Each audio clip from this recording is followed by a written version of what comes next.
Shalom. Nous bénissons le Seigneur pour cette grâce qu'il nous accorde de nous retrouver encore une fois dans cette tranche l'Évangile christocentrique. Cette tranche a pour objectif la proclamation de l'Évangile christocentrique pour un salut holistique et une vie christocentrique. Ici, nous ne vous parlerons pas des hommes ni de l'homme. Nous allons vous parler de l'homme, du Seigneur Jésus-Christ selon qu'il est écrit. Il n'y a de salut en aucun autre. Il n'y a aucun autre nom donné aux hommes par lequel nous pouvons être sauvés. Lui-même, il dit, « Je suis le chemin, la vérité et la vie. Nul ne va au Père que par moi. » Dans Colossiens, il est écrit, « Nous avons tout pleinement en lui. » C'est pourquoi l'apôtre Pierre dit, « À qui irions-nous encore? C'est toi qui as les paroles de la vie éternelle. » Retrouvez cette tranche sur Facebook, sur YouTube, en tapant « Mission pour l'Évangile christocentrique ». N'oubliez pas de visiter notre site internet www.mevchristocentrique.org. Vous trouverez là des enseignements, ces prédications et des publications très riches et très profondes pour votre édification. Vous pouvez joindre cette mission qui vise le salut des âmes en partageant nos publications avec les autres. Quelqu'un peut être touché et il peut être édifié, il peut décider de donner sa vie pour Christ. Il peut donner sa vie à Christ. Vous pouvez aussi nous soutenir en prière, parce que c'est une œuvre spirituelle. Nous avons besoin de votre soutien en prière. Vous pouvez contribuer avec vos remarques et suggestions pour nous permettre d'améliorer la qualité de nos services. Vous pouvez aussi contribuer avec vos moyens matériels et financiers pour nous permettre d'atteindre un plus grand nombre. Le Seigneur vous bénira. C'est ici l'opportunité que nous saisissons pour dire merci à tous ceux qui nous ont soutenus depuis que nous avons commencé jusqu'à ce jour. Rassurez-vous, le Seigneur connaît tout. Il n'est pas un homme pour oublier votre travail et l'amour que vous avez manifesté pour son nom, ayant rendu et rendant encore service au sein. Aujourd'hui, nous avons un thème que nous vous proposons qui s'intitule « Reste avec nous ». Reste avec nous. Reste avec nous. Nous lisons ça dans Luc, chapitre 24, à partir du verset 25. Jésus leur dit, « Ô hommes sans intelligence et dont le cœur est lent à croire tout ce qu'ont dit les prophètes. Ne fallait-il pas que le Christ souffrit ces choses et qu'il entra dans sa gloire? » Et, commençant par Moïse et par tous les prophètes, il leur expliqua dans toutes les Écritures ce qui les concernait. Lorsqu'ils furent près du village où ils allaient, il parut vouloir aller loin, aller plus loin, mais ils le pressèrent en disant, « Reste avec nous. Le soir approche, les jours est sur son déclin. » Il entra pour rester avec eux. Pendant qu'il était à table avec eux, il prit le pain et après avoir rendu grâce, il les rompit et leur donna. Alors leurs yeux s'ouvrirent et ils le reconnurent, mais il disparut de devant eux. Et ils se dirent l'un à l'autre, « Notre cœur ne brûlait-il au-dedans de nous lorsqu'il nous parlait en chemin et nous expliquait les Écritures? » Il se leva à l'heure même. Ils retournèrent à Jérusalem et ils trouvèrent les 12 et ceux qui étaient avec eux assemblés et disant, « Le Seigneur est réellement ressuscité et il est apparu à Simon. » Prions. Tendre Père, nous sommes là pour partager ta parole. Nous voulons nous abandonner entre tes mains juste comme instrument parce qu'il s'agit de ta parole. Utilise-nous et communique ta pensée à ton peuple. Communique surtout la vie qui se trouve dans cette parole à un cœur. Parle, Seigneur, que tes serviteurs t'écoutent pour la gloire de ton nom, au nom de Jésus. Amen. Reste avec nous. Reste avec nous, ce sont les paroles des disciples de Jésus. Et pour le contexte, on les appelle disciples d'Emmaüs parce que Emmaüs, c'était leur village. Ici, Jésus est mort et même il est ressuscité. Mais eux sont en train de retourner à Emmaüs, chez eux. Qu'est-ce qui s'est passé? Et en retournant, ils étaient tristes. Ils parlaient de ces choses. Jésus les a rencontrés en disant, mais de quoi parlez-vous en étant triste comme ça? Ils ont dit, es-tu les seuls étrangers qui vivent à Jérusalem, ne sachant pas les choses qui s'y déroulent? Nous parlons de Jésus qui était un prophète puissant en parole et en œuvre devant Dieu et devant tout le peuple. Les magistrats l'ont arrêté, ils l'ont tué, mais quelques-unes d'entre nous ont dit qu'il était ressuscité. Ils disaient, nous ont étonnés. Donc, c'est les sœurs là qui ont dit que j'ai ressuscité. Pour eux, elle les a étonnés.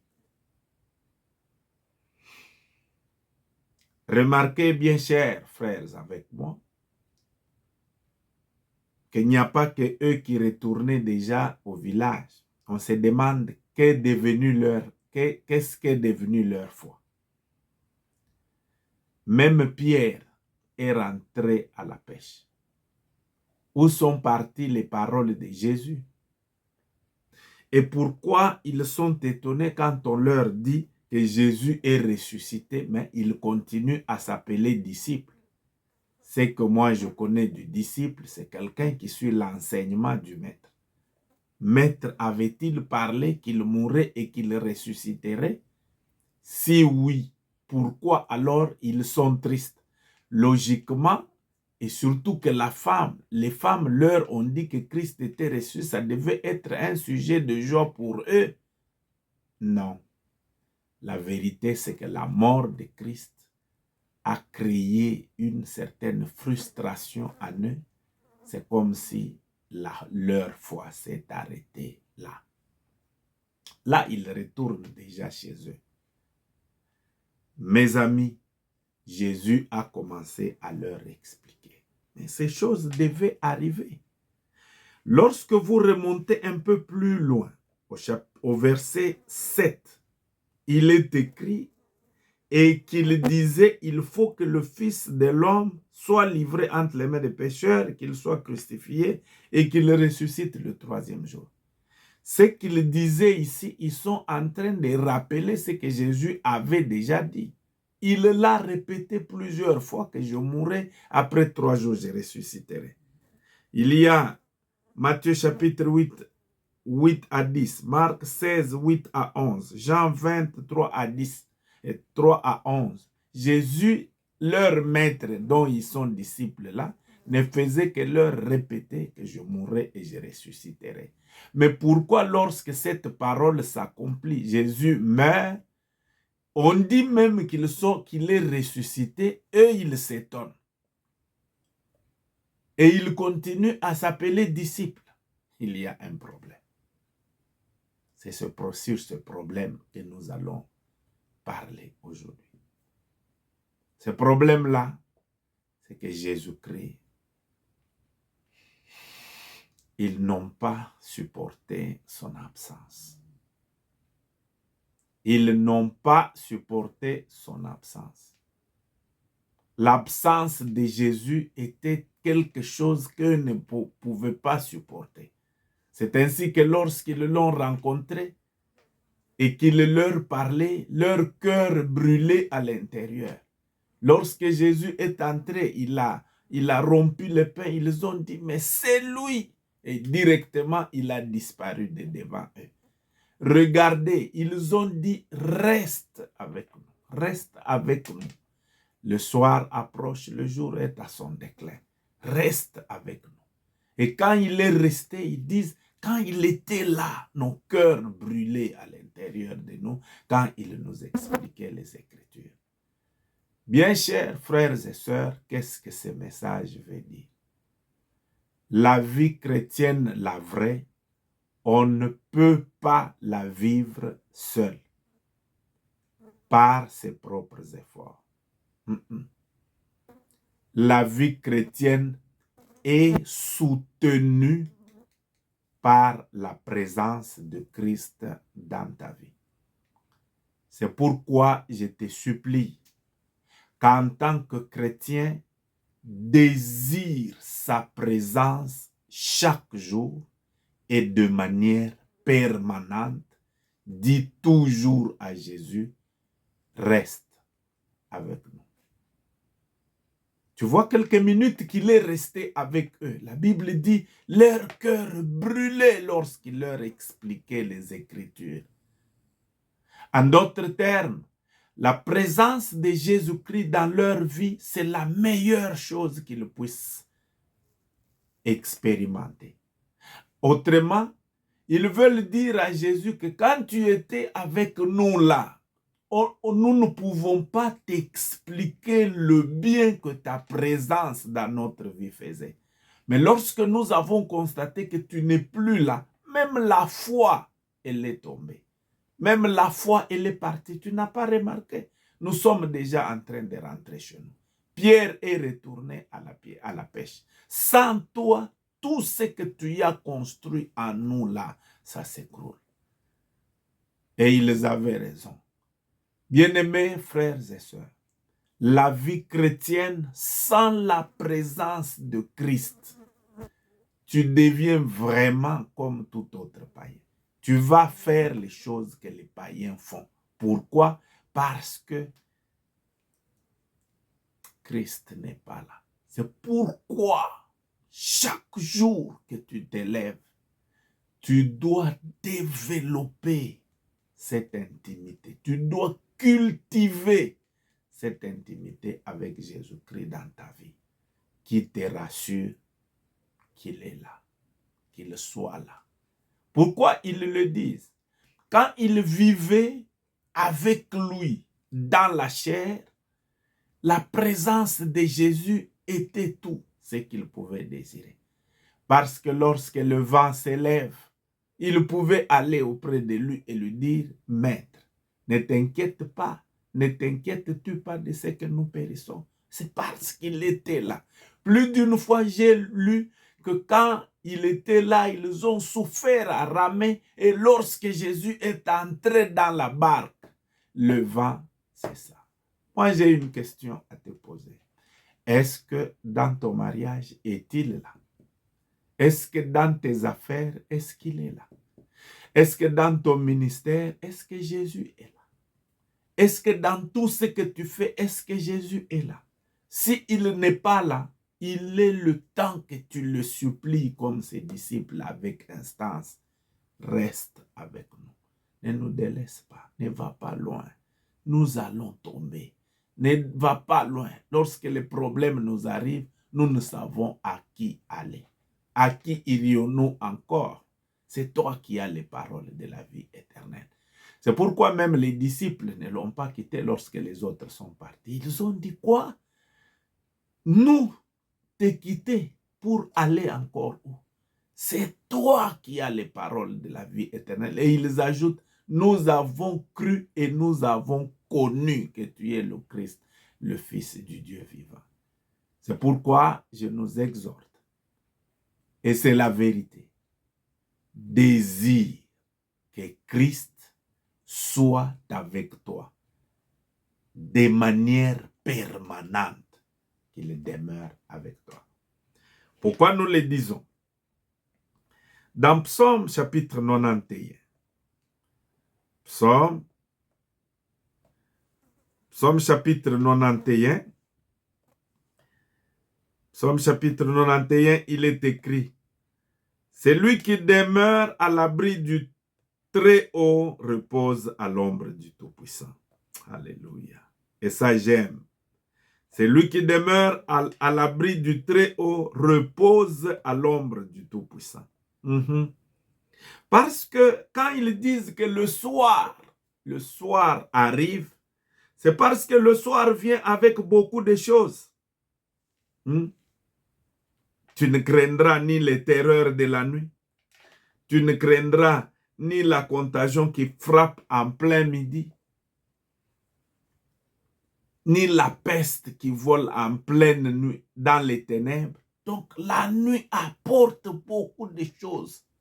C'est pendant la nuit que les occultistes font leur travail, que le royaume des ténèbres opère. D'ailleurs, on l'appelle le royaume des ténèbres. Ça opère. Et là, si Christ n'est pas là avec toi, qui assure ta sécurité? Si tu n'as pas Christ dans ta vie, j'ai pitié de toi. Si aujourd'hui on t'attaque par les démons, les sorciers qui veulent mettre fin à ta vie, qui te protégera? Pour nous qui sommes avec notre Seigneur, nous continuons à les supplier. Reste avec nous. Reste avec nous. Quand tu restes, quand Dieu est avec toi, il t'assure la sécurité. Il t'assure la protection et il fait que la vie que tu as reçue en toi, qu'elle arrive à exploser et qu'elle se manifeste. Tu auras la vie de Dieu, une vie que tu ne sauras pas expliquer, que c'est mon diplôme, que c'est ma beauté, c'est mes relations. Une vie telle que la seule explication qui tient, c'est Christ. Mais toi, nous te connaissions. Maintenant, qu'est-ce qui s'est passé? Tout ce que vous voyez là, c'est Christ. Voilà l'importance de la présence du Christ dans ta vie. Il va te communiquer une vie qui sort de l'ordinaire. Une vie qui manifeste la gloire de Dieu dans ta vie. C'est pourquoi, s'il te plaît, si tu peux jeûner, jeûne. Si tu peux abandonner un péché auquel tu es attaché, abandonne. Si tu dois prendre une décision importante, prends cette décision-là. Mais rassure-toi d'une seule chose, que Christ est avec toi. Alors, comment est-ce qu'on développe cette présence? Comment est-ce qu'on maintient cette présence? C'est par la prière. Oui. La prière, c'est le brisement du moi intérieur qui dit à Jésus, sans toi, je ne peux rien faire. Je suis belle, ma beauté ne m'a pas donné du travail. Et ma beauté ne m'a pas donné le mariage. Je suis très intelligent, mon intelligence ne m'a pas donné du travail. Je travaille, mais mon travail ne m'a pas donné le bonheur. Je suis fini. C'est pourquoi je viens auprès de toi, comme il est écrit. Venez à moi, vous tous qui êtes fatigués et chargés, je vous donnerai du repos. En ce moment, Christ te prend en charge. Il te donnera ce que tout le monde et toutes choses que tu as ne peuvent pas te donner. Et là, ça te diminue. Au lieu que tu te glorifies, tu glorifies Jésus-Christ en disant, tout ce que vous voyez, c'est Christ. Voilà pourquoi tu as besoin de dire, reste avec nous. Non seulement la prière, tu dois passer des moments d'intimité avec lui, dans laquelle tu le contemples, dans laquelle tu te perds dans sa présence, dans laquelle tu l'invoques, tu l'adores, tu l'élèves, tu l'exaltes, tu le glorifies, tu restes calme devant lui, que ton cœur lui dise, je désire ta présence. Reste avec nous. C'est ce que toi et moi, nous désirons. Si tu n'as pas encore reçu Christ comme Seigneur et Sauveur, comprends qu'il te faut la présence de ce Jésus ici. Il est notre berger pour nous autres ici. Si c'est ta décision de le recevoir, répète avec nous. Seigneur Jésus, j'ai entendu ta parole. Elle me dit que sans toi, je ne peux rien faire. C'est pourquoi je t'ouvre mon cœur pour t'accepter comme mon Seigneur et mon Sauveur. Viens, entre dans mon cœur. Sois mon maître. Sois celui qui dirige ma vie désormais. Je renonce au monde et au diable. Et je veux que toi seul sois mon Seigneur. Je crois au pardon de mes péchés. Et je veux que ton esprit me conduise pour toujours conformément à ta volonté et me rassure ta présence. J'ai cru dans mon cœur, c'est pourquoi je confesse que Jésus est mon sauveur. Et sois toujours avec moi. Au nom de Jésus.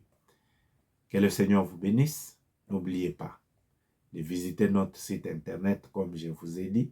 Si vous avez besoin d'une question, contactez-nous. Plus 27 81 760 95 11. Nous allons nous entretenir et le Seigneur vous bénira. Que le Seigneur vous bénisse.